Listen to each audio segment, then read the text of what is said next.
বৃহস্পতিবার সোনাইয়ে মুখ্যমন্ত্রী মহিলা উদ্যমিতা অভিযান প্রকল্পে সুবিধাভোগী মহিলাদের মধ্যে চেক বিতরণ করা হয়েছে। সোনাই NTH স্কুলের খেলার মাঠে আয়োজিত বিশাল অনুষ্ঠানে চেক বিতরণের সূচনা করেন রাজ্যের মন্ত্রী কৌশিক রায় ও সোনাইয়ের বিধায়ক করিমউদ্দিন বরভূয়া। সোনাই বিধানসভায় 13,292 জন মহিলা উদ্যমিতা প্রকল্পে 10,000 টাকা করে চেক পেয়েছেন।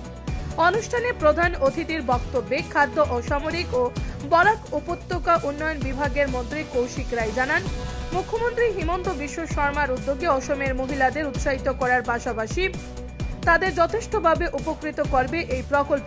তাই এলাকার উন্নয়নের পাশাপাশি সরকারি সুবিধা উপভোগ করতে আগামীতে নির্বাচনে NDA জোটের প্রার্থীকে বিপুল ভোটে জয়ী করার আহ্বান জানান তিনি।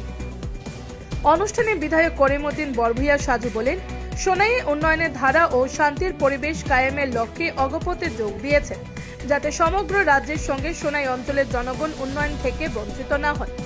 বর্তমান সরকার সবার উন্নয়নে কাজ করছে বলেও মন্তব্য করেন তিনি। অনুষ্ঠানে উপস্থিত ছিলেন কাছাড় জেলা পরিষদের CEO দরতি সুচিয়াং সহ বিভিন্ন বিভাগের আধিকারিক, জনপ্রতিনিধি, বিজেপি দলের নেতৃবৃন্দরা। সেলফ হেল্প গ্রুপের যারা সদস্য তাদের সবাইকে আমরা মুখ্যমন্ত্রী মহিলা উদ্যমিতা যোজনার মাধ্যমে আমরা 10,000 টাকা করে চেক তাদেরকে দিয়ে দিয়েছি সিড মানি হিসাবে। এই টাকা যারা সদ্ব্যবহার করবেন, ভালো কাজে লাগাবেন, নিজেকে আত্মনির্ভর করতে লাগাবেন, তারা আগামী দিনে সরকারের ঘোষণা মতে, মুখ্যমন্ত্রী মহাশয়ের ঘোষণা মতে 25,000 টাকা এবং পরবর্তীতে 50,000 টাকা পাবেন। আজকে আমি সোনাই বিধানসভার তরফ থেকে মাননীয় মুখ্যমন্ত্রী মহাশয়কে অনেক অনেক ধন্যবাদ এবং কৃতজ্ঞতা। আচ্ছা, বরাক সচিবালয় উদ্বোধন কেতিয়া কৰিব? প্ৰধানমন্ত্ৰী ডাঙৰীয়া 14 তাৰিখে শিলচৰলৈ আহিব আৰু শিলচৰৰ পৰা যোৱাৰ পিছতে মাননীয় মুখ্যমন্ত্ৰী ডাঙৰীয়া পিছবেলা দুপৰীয়া সেই আমাৰ বৰাকভেলী সচিবালয় আৰু লগতে আমাৰ কনভেনশ্যন চেণ্টাৰ এই দুটাৰে তেওঁ উদ্বোধন কৰি ৰাইজৰ উৎসৰ্গ কৰিব। তাৰ কাম কাজ কেতিয়াৰ পৰা আৰম্ভ হ'ব? আৰম্ভ হোৱাৰ লগে লগে কাম কাজ হ'ব। ইতিমধ্যে বৰাকভেলী ডেভেলপমেণ্ট ডিপাৰ্টমেণ্টৰ আৰু নিযুক্তি হৈছে আৰু অফিচাৰ ইয়াতে দিয়া হৈছে আৰু প্ৰতিখন বিভাগে যাতে ধুনীয়াকৈ তাতে কাম কৰিব পাৰে, চৰকাৰে সেই উদ্দেশ্যে এইটো নিৰ্মাণ কৰিছে।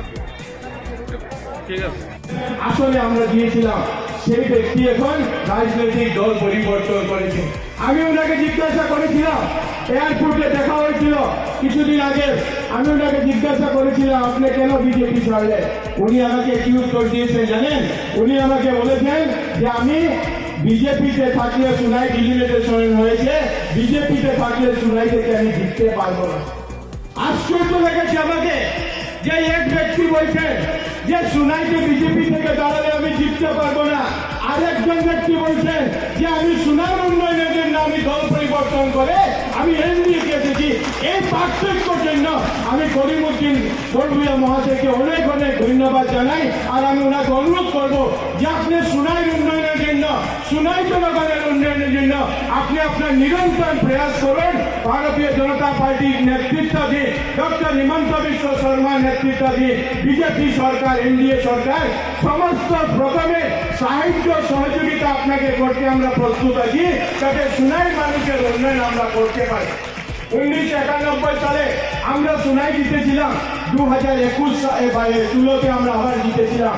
আমাদের লক্ষ্য ছিল যে সোনাই মানুষের যাতে উন্নয়ন আমরা করতে পারি, কিন্তু আমরা দেখেছি যে সোনাই মানুষের উন্নয়ন না করে ব্যক্তিগত উন্নয়নের কাজগুলো করা হয়েছে। আজকের দিনে আমি আপনাদেরকে এটাও বলতে চাই যে গত পরশুদিন আসামের মাননীয় মুখ্যমন্ত্রী মহাশয় আসামের 40 লক্ষ মহিলাকে অরুণোদয় টাকা দিয়েছে। অরুণোদয় 9,000 টাকা করে এককালীন উপহার পেয়েছেন। আর এই বিধানসভা সোনাইতে 19,000 মহিলা এটা থেকে উপকৃত হয়েছে। 19,000 মহিলা মুখ্যমন্ত্রী মহাশয় বিহুর উপহার স্বরূপ তারা 9,000 টাকা করে পেয়েছেন, যাতে তারা সেই টাকাকে সদ্ব্যবহার করতে পারে। এই পরিবর্তন আজকের দিনে ভারতীয় জনতা পার্টি সরকার এনে দিয়েছে। সোনাই মানুষ অনেক সময় কংগ্রেসকে ভোট দিয়েছে। গত লোকসভা নির্বাচনে আমরা দেখেছি কংগ্রেসকে অনেক বেশি ভোট দিয়েছে। আমি তাদের কাছে প্রশ্ন করতে চাই যে কংগ্রেসকে ভোট দিয়ে শুধু লোকসভা নির্বাচনে নয়, কংগ্রেস এই সোনাইয়ের জন্য কি উন্নয়ন করেছে? যদি সোনাই কোনো উন্নয়ন হয়েছে গত 10 বছরে ভারতীয় জনতা পার্টির নেতৃত্বাধীন সরকারের সময় আমরা উন্নয়ন করেছি। আজকের দিনে আমাদের সরকারের মাধ্যমে আর আপনাদেরকে বলতে অত্যন্ত আনন্দ লাগে যে আপনাদের আশীর্বাদে যে বিভাগের মন্ত্রী হিসাবে আমি দায়িত্ব পালন করছি খাদ্য বিভাগ, এই বিভাগ থেকে আমরা আসামের প্রায় প্রত্যেক মাসে 2.5 কোটি মানুষকে বিনামূল্যে 5 কেজি চাল দেওয়ার আমরা আজকের দিনে এগিয়ে নিয়েছি। আজকের দিনে 70 লাখ রেশন কার্ড যারা আছে সোনাই বিধানসভা সহিতে প্রত্যেককে ওই জানুয়ারি মাস থেকে 100 টাকার বিনিময়ে 1 কেজি চিনি, 1 কেজি ডাল, 1 কেজি লবণ দেওয়ার ব্যবস্থা মাননীয় মুখ্যমন্ত্রী মহাশয় করেছে। আর গত পরশু দিন আপনারা শুনেছেন যে আগামী দিনে যদি আবার ভারতীয় জনতা পার্টি সরকার আসবে, আর এই সরকার আসার পর আমরা 1 কেজি চিনি, 1 কেজি লবণ, 1 কেজি ডাল আর সঙ্গে 1 কেজি মিঠা তেল বিনা পয়সা যাতে দিতে পারি, এই ব্যবস্থার কথা মাননীয় মুখ্যমন্ত্রী মহাশয় ঘোষণা করেছে। আজকের দিনে আপনাদেরকে আমি অভিনন্দন জানাচ্ছি যে 13,292 জন মায়েরা আপনারা 10,000 টাকা করে আপনাদের প্রথম কিস্তির টাকা পাওয়ার এই ব্যবস্থা আজকে এখান থেকে চেক গ্রহণ করবেন। এখানে ব্যবস্থা করা হয়েছে, ভিওর মাধ্যমে আপনারা সেই চেকগুলি গ্রহণ করবেন। ভিওর আপনারা জায়গায় বসে থাকবেন, ভিও ভিত্তিক আপনাদেরকে ডাকা হবে, আর আপনারা নিজে নিজে চেক নিয়ে যাতে সুন্দরভাবে ঘরে যেতে। মহিলা মামারে আবার চিফ মিনিস্টার চাইননি, আবার চাইননি, হাত উঠাই। কৌশিক রায় আবার মন্ত্রী চাইননি, 2 হাত উঠাই। তাইলে জুলাই থেকে আমরা কেমনে সাহায্য করতাম, সাহায্য কেমনে করতাম? মুখ্যমন্ত্রীরে মামারে ভোট দিয়া নাকি তা আবার মুখ্যমন্ত্রী বানাইতে হইলে 2 হাত তুলিয়া, দিল খুলিয়া, মন খুলিয়া সমর্থন দেওয়া লাগবো, যত ধরনের সমর্থন লাগে দেওয়া লাগবো।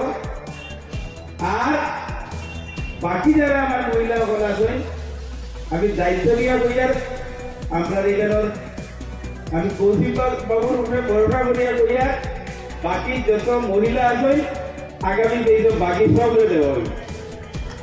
কালকে আমরা যারা অনুরোধে পাইছে প্রায় 19,000 পাইছে, যারা বাকি রয়েছে নেক্সট পেজে আবার যখন আরম্ভ করবো পুরা কভার করিয়ে দিবা। মন্ত্রী মহোদয় আসেন, মুখ্যমন্ত্রী আসেন।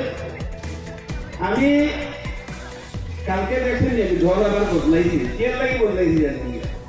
গত 6 মাস থেকে আমি যখন গ্রাম মিটিংয়ে যাই, গেলে আমার মা বোন লাগলে বই যে আপনি আপনার অরুণোদয় দেন, আপনি আপনার মহিলা উদ্যমিতা দেন, আপনার ব্যবস্থা করিয়া দেন। আসলে আমি কেমনে ব্যবস্থা করিয়া দিতাম, আমি তো সরকার পক্ষর নাই, আমি তো বিরোধী দলের বিধায়ক। তখন মা বইলে আমরা টিভি দেখছি মহিলা উদ্যমিতার চেক কটা হইয়া আছে লক্ষ্মীপুর, হইয়া আছে উদারবন।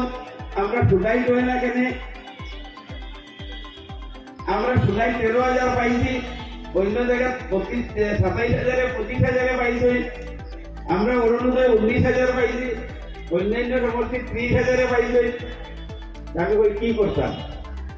বলে আপনি যদি আমরা লাগিয়ে রাজনীতি করাই তাহলে যাই মামার লগে, আর যদি আপনার লাগিয়ে রাজনীতি করেছে আপনার জায়গা অভিনয়। আমি আমার শুনাই মা বইনগুলোর অনুরোধে, মেহনতি মানুষের অনুরোধে, সাধারণ মানুষের অনুরোধে, উন্নয়নের স্বার্থে আর শান্তি বজায় রাখার লাগে আমি মামার লগে হাত বাড়াই। আর আমি আহ্বান করছি সারা আসামের মানুষকে, যারা সংখ্যালঘু মানুষ, যে আমরা সবাই মিলিয়ে মিশিয়ে একলগে চলো, এক পাও আমরা আগে বাড়াইতে। এটা সময়ের আহ্বান। প্রত্যেকের হিন্দু, মুসলিম, যে কোনো খ্রিস্টান, প্রত্যেক ধর্মাবলম্বী মানুষের প্রত্যেক মা বোনের সমস্যা আছে, প্রত্যেকের প্রয়োজন আছে। আর মুখ্যমন্ত্রী এমন এক মানুষ, যখন সাহায্যের হাত বাড়ায় তখন কে হিন্দু কে মুসলমান দেখেন আর লোকে তো কথাবার্তা কাটাকাটি আমরা রয়েছি, কাম কাজে তো তার কোনো সমস্যা নাই। এখানে হাজার হাজার আমার মুসলিম মা বোন আছে যারা সমাজে বিভেদ সৃষ্টি করার লাগে কয়, হিন্দু মুসলমানের রাজনীতি করার চেষ্টা করেন। আমি তারা অনুরোধ করবো, আমার সাংবাদিক ভাই সকলের অনুরোধ করবো, তারা কমসে কম দেখাইয়া দিবা এই হাজার হাজার মহিলা এখানে বসে আছেন, এখানে মুসলমান মহিলাও বসে আছেন, হিন্দু মহিলাও আছেন, প্রত্যেক ধর্মাবলম্বী মহিলা আছেন। আমরা চাই যে সবাই মিলিয়ে সমাজে আর বাস্তবিক একেবারে প্র্যাকটিক্যাল কথা দিয়া হিমন্ত বিশ্ব শর্মা ছাড়া সবরে এক করিয়ে সামনে নিয়ে যাওয়ার কোনো রাস্তা নাই, কোনো মানুষ নাই, কোনো দলবিদ্যে কোনো নেতা এই ধরনের নাই। এটা মানেননি আপনারা?